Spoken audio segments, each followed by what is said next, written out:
RedBlue JD. Syria, that's the breaking news that we're getting to you right now, that a senior Al-Qaeda leader has been killed in US airstrikes.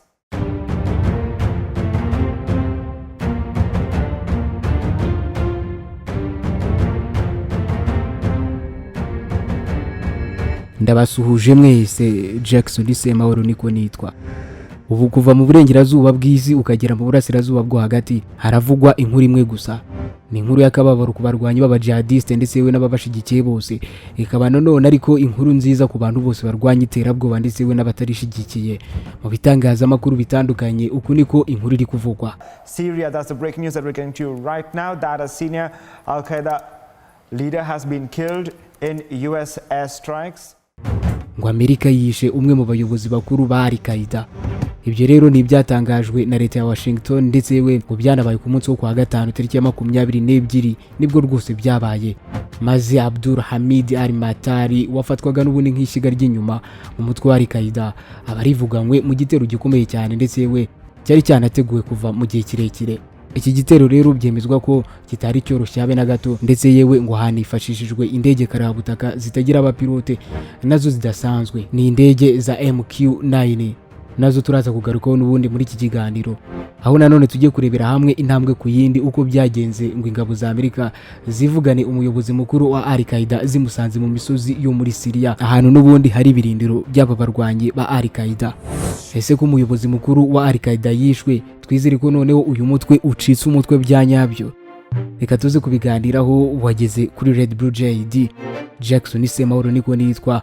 Muri The New York Times bati Al-Qaeda leader killed by US airstrike in Syria. Naho muri leta ziho bati Al-Qaeda leader Abdul Hamid al-Matari killed in drone strike. Ikaze mwese kuri RedBlue JD. Reka twegura inyandiko.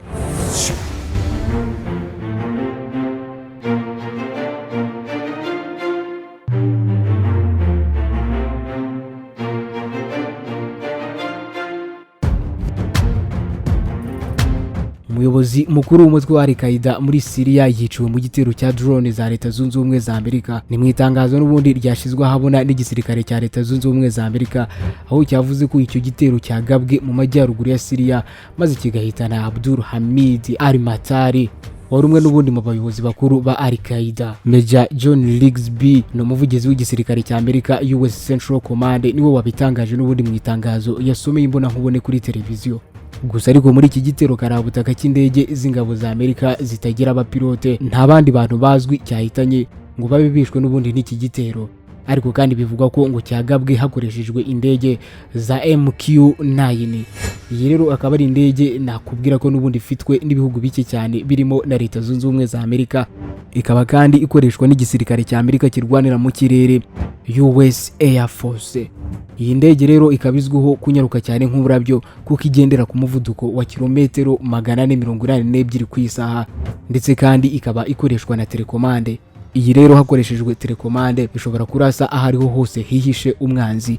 Abanyamerika rero akaba ari zo ndege bakunda gukoresha n'ubundi iyo bagiye kugaba ibitero ku barwanyi bo muri Al-Qaeda bari hirya no hino mu gihugu cya Syria. Urupfu rero rw'uyu muyobozi wa Al-Qaeda bivuga ko ngo rwitezweho n'ubundi guca intege imitwe y'iterabwoba burundu. Uyu muvugizi yavuze ko kuba uyu mugabo yishwe ngo bigiye n'ubundi kugabanya burundu ubushobozi bwa Al-Qaeda bwo kurushaho n'ubundi gutegura ndetse no kugaba ibitero ku isi bibangamira abanyamerika, bikabangamira nanone abafatanya ibikorwa ba Leta Zunze Ubumwe za Amerika ndetse n'abaturage b'inzirakarengane b'iki gihugu. Uyu yavuze ko Al-Qaeda ngo ikoresha igihugu cya Syria nk'ishingiro ry'iterabwoba rigera muri Syria rikambuka rikagera muri Iraq ndetse no mu bindi bihugu bitandukanye. Mu mpera za Nzeri kandi Amerika nabwo yatangaje ko yari yishe n'ubundi uwitwa Salim Abu Ahmad, akaba undi muyobozi ukomeye muri Al-Qaeda mu gihugu cya Syria. Ni mu gitero cy'indege n'ubundi cyagabwe Idlib mu majyaruguru ashyira uburengerazuba bw'iki gihugu cya Syria. Uyu yashinjwaga n'ubundi gutegura ndetse no gutera inkunga no gutanga uburenganzira bw'ibitero bikwiriye kugabwa muri ako karere, bikagabwa n'ubundi n'uyu mutwe wa Al-Qaeda, umutwe w'iterabwoba nimero ya mbere ku isi. Salim rero wari ushinzwe n'ubundi gutegura ibikorwa bya Al-Qaeda, ibikorwa by'iterankunga ndetse yewe n'ibitero bigomba kugabwa mu karere k'ikigobe cya Perse, yiciwe n'ubundi nawe mu gitero cya drone hafi y'agace ka Idlib mu gihugu cya Syria.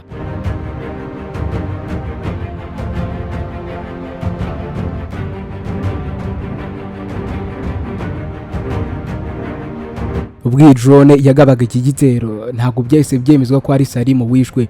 Icyo gihe ibiro ntaramakuru by'abanyamerika Associated Press byatangaje ko igisasu cyakubitiye imodoka mu karere k'amajyaruguru y'uburengerazuba bwa Syria kagenzurwaga icyo gihe na Al-Qaeda, batari ko umuntu wari urimo yahise apfa.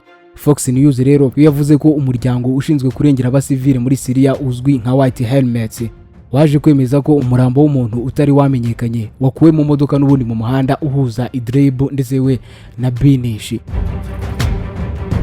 Umuvugizi w'ingabo za Leta Zunze Ubumwe za Amerika zirwanira mu mazi we muri aka karere yitwa Lieutenant Josie Laina Leni, we yavuze ko icyo gihe ngo ibimenyetso byerekanye ko uyu muntu wiciwe muri iyi modoka ari Salimu.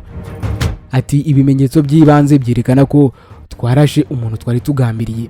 Igisirikare cya Amerika rero cyemeje ko usibye Salimu ngo nta wundi muntu yaba umusivile waguye muri iki gitero.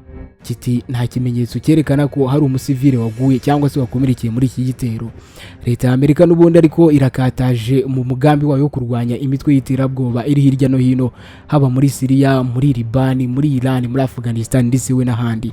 Ndetse ariko iyo bigeze kuri Al-Qaeda bihumira ku murari, kuko abanyamerika n'ubundi nabo ntibateze kuzibagirwa, ntibateze na rimwe kuzibagirwa ibyo umutwe wabakoreye muri 2001 ubwo babagabagaho n'ubundi igitero gikomeye karabutaka. Ni igitero cyiswe 9/11 cyangwa se September 11. Iki rero nicyo gituma Leta Zunze Ubumwe za Amerika n'ubundi zidateze na rimwe kuzahagahenge uyu mutwe wahoze uyoborwa na Osama bin Laden. None se waba wibuka ibyabaye iki gihe ubwo Al-Qaeda yagabaga ibitero kuri Amerika igikuba kigacika? Niba utabyibuka dore uko byagenze muri make. Ni September 11. Mu myaka 20 ishize rero ku itariki ya 11 Nzeri 2001 ibyihebe byo mu mutwe w'iterabwoba wa Al-Qaeda byagabye igitero kitazibagirana kuri Leta Zunze Ubumwe za Amerika gihitana abagera ku 3,000 baguye mu miturirwa ya World Trade Center, Pentagon ndetse we no mu ndege yerekezaga i San Francisco. Abandi barenga 6,000 nabo barakomeretse kandi bikabije. Byabaye rwose mu gitondo cyo kuwa kabiri tariki ya 11 Nzeri hagati ya saa 2 na saa 3. Ibihe byari byiza mu kirere cy'amajyaruguru y'uburasirazuba bwa Amerika, ubwo indege enye zitwara abagenzi za United Airlines ndetse we na American Airlines zahagurukaga zerekeza i San Francisco na Los Angeles. Gusa ariko ibintu byaje guhindura isura kuko izi ndege n'ubundi zaje kuyobywa n'ibyihebe 19 byo mu mutwe wa Al-Qaeda. Indege ya American Airlines yari ifite urugendo rwiswe Flight 11 saa 2:46 yagonze umunara w'amajyaruguru y'inyubako ya World Trade Center in New York. Bidatinze nyuma y'iminota 17 gusa ubwo abantu bari bagitekereza ko n'ubundi ari impanuka, indi ndege ya United Airlines yari ifite urugendo rwa 175 yavaga i Boston yerekeza i Los Angeles yaje kugunga umunara w'amajyepfo wa World Trade Center. Byari saa 3:3. Nyuma y'isaha n'iminota 42 gusa rero iyo minara yari imaze kugwa yose ndetse yewe n'izindi nyubako za World Trade Center zari zamaze gusenyuka. Ku isaha ya saa 3:37 za mu gitondo ariko indege yavaga i Juruzi muri Virginia yerekeza i Los Angeles yakoraga urugendo rwiswe Flight 77 yagonze Minisiteri y'Ingabo ya Amerika izwi nka Pentagon, isenyuka igice cy'iburengerazuba. Nyuma y'iminota mike cyane ubwo byari bigeze nka saa 4:3 indege ya kane ya United Airlines yari ifite urugendo rwa Flight 93 yavaga i New York muri New Jersey yerekeza i San Francisco, nayo yashwanyukiye mu murima wo muri Shanksville muri Pennsylvania. Mu masaha 2 gusa rero iminara yose World Trade Center yari yamaze gusenyuka ndetse yewe n'inyubako zihakikije nazo zarangiritse, izindi zirimo kugurumana. Nicyo gitero rero cyashegeshe Leta Zunze Ubumwe za Amerika ndetse yewe nacyo gitero cyashegeshe kiramwa muntu kuko nicyo cyambere cyahitanye ubuzima bwa benshi muri Leta Zunze Ubumwe za Amerika. Imibare na n'ubu yerekana ko iki gitero cyaguyemo abantu barenga 2,996, abagera ku 6,000 nabo bagakomereka bikomeye cyane ndetse yewe ibikorwa remezo n'imitungo ya miliyari 10 z'amadolari ya Amerika yaje kwatikirira. Hari kandi abantu bapfuye bazize kanseri ndetse n'indwara z'ubuhumekero zaturutse kuri iki gitero mu mezi ndetse n'imyaka byakurikiyeho. Ni ibitero Leta Zunze Ubumwe za Amerika zashinje umutwe wa Al-Qaeda, umuyobozi wayo Osama bin Laden ndetse yewe bikurikirwa n'intambara zikomeye zo kurwanya iterabwoba muri rusange. Nubwo Osama bin Laden rero yakunze guhakana uruhare rwe muri ibi bitero, muri 2004 yemeje ko ari we ndetse we n'umutwe we yarayoboye wa Al-Qaeda babigabye. Bimwe mu byatumye rero babigaba ngo n'ubufasha Leta Zunze Ubumwe za Amerika yahaga igihugu cya Israeli, kuba kandi Leta Zunze Ubumwe za Amerika yari ifite ingabo muri Arabia Saudite ndetse we n'ibihano yari yarafatiye igihugu cya Iraq. Nyuma yo guhigwa rero imyaka myinshi cyane, Osama bin Laden yaje kwicirwa mu gitero cy'indege cyane gikaze cyakozwe mu rupangu rwo muri Pakistan yari yihishemo. Gusukura ndetse we no gukura mu nzira ibyangijwe muri World Trade Center byarangiye mu Gushyingo kwa 2002, gusa na Pentagon byo bitwara umwaka wose. Mu Gushyingo muri 2006 kubaka World Trade Center imwe byaratangiye, aho inyubako yafunguwe kwa gatatu Ugushyingo 2014.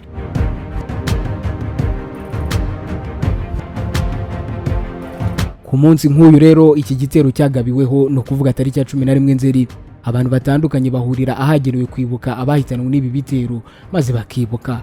Aha rero harimo n'urwibutso rwiswe National September 11 Memorial ku nzu ndangamateka New York City, kuri Pentagon Memorial ya Arlington Country ndetse yewe no muri Virginia, ndetse utibagiwe no kuri Flight 93 National Memorial mu murima wa Stone Creek Township hafi ya Shanksville muri Pennsylvania.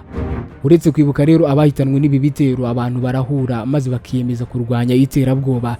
Ibi bitero kandi byatanze isomo rikomeye ku bihugu byinshi, kuko nabyo byahise byongera imbaraga mu kurwanya iterabwoba, bishyiraho amategeko akakaye cyane ndetse we bashyira n'imbaraga mu kuyubahiriza no gukarisha ubutasi muri rusange. Aho rero urebye niwo muzi w'urwango Amerika ifitiye imitwe y'iterabwoba, aho ivi kagira cyane cyane ariko umutwe wa Al-Qaeda, ndetse yewe baharanira ko itakongera guhirahira kugaba igitero habe na kimwe ku butaka bwa Amerika, ndetse yewe n'ahari inshuti zayo hose. Ubu abayobozi ba Al-Qaeda rero barakomeza kwicwa umusubirizo uko bwije n'uko bukeye, basanzwe aho bihishe hirya no hino mu bihugu bitandukanye, cyane cyane nko muri Syria. Ngayo nguko nuko nsoje, wakoze cyane cyaremwe mu kundi biganiro byacu. Jackson Semahoro niko nitwa, mugumane na RedBlue JD.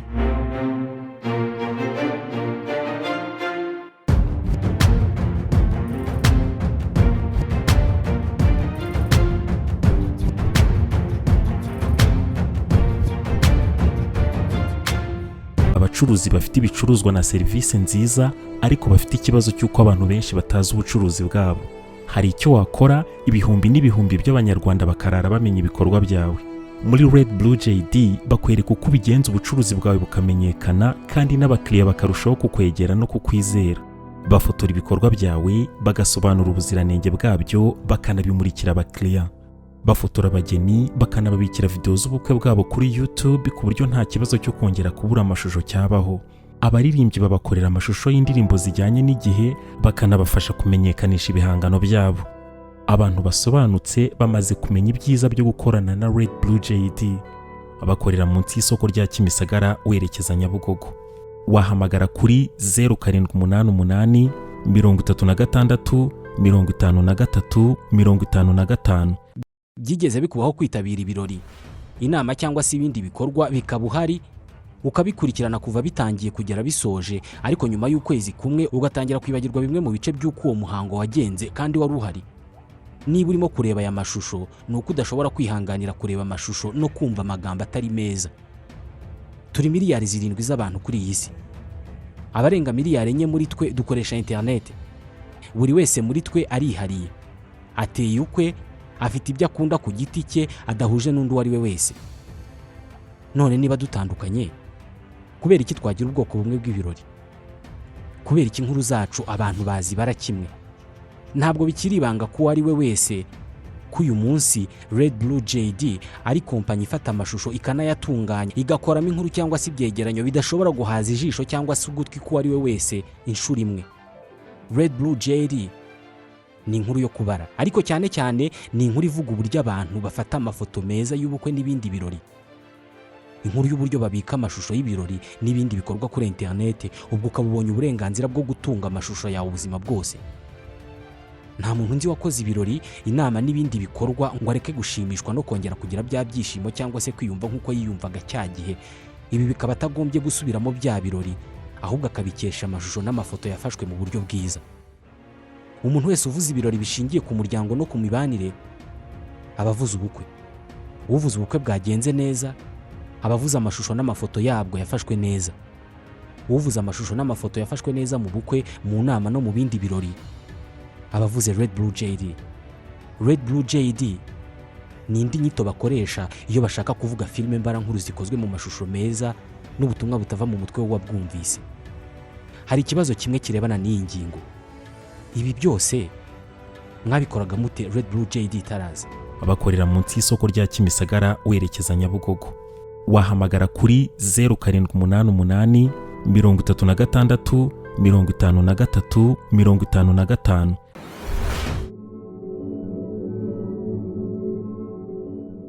RedBlue JD.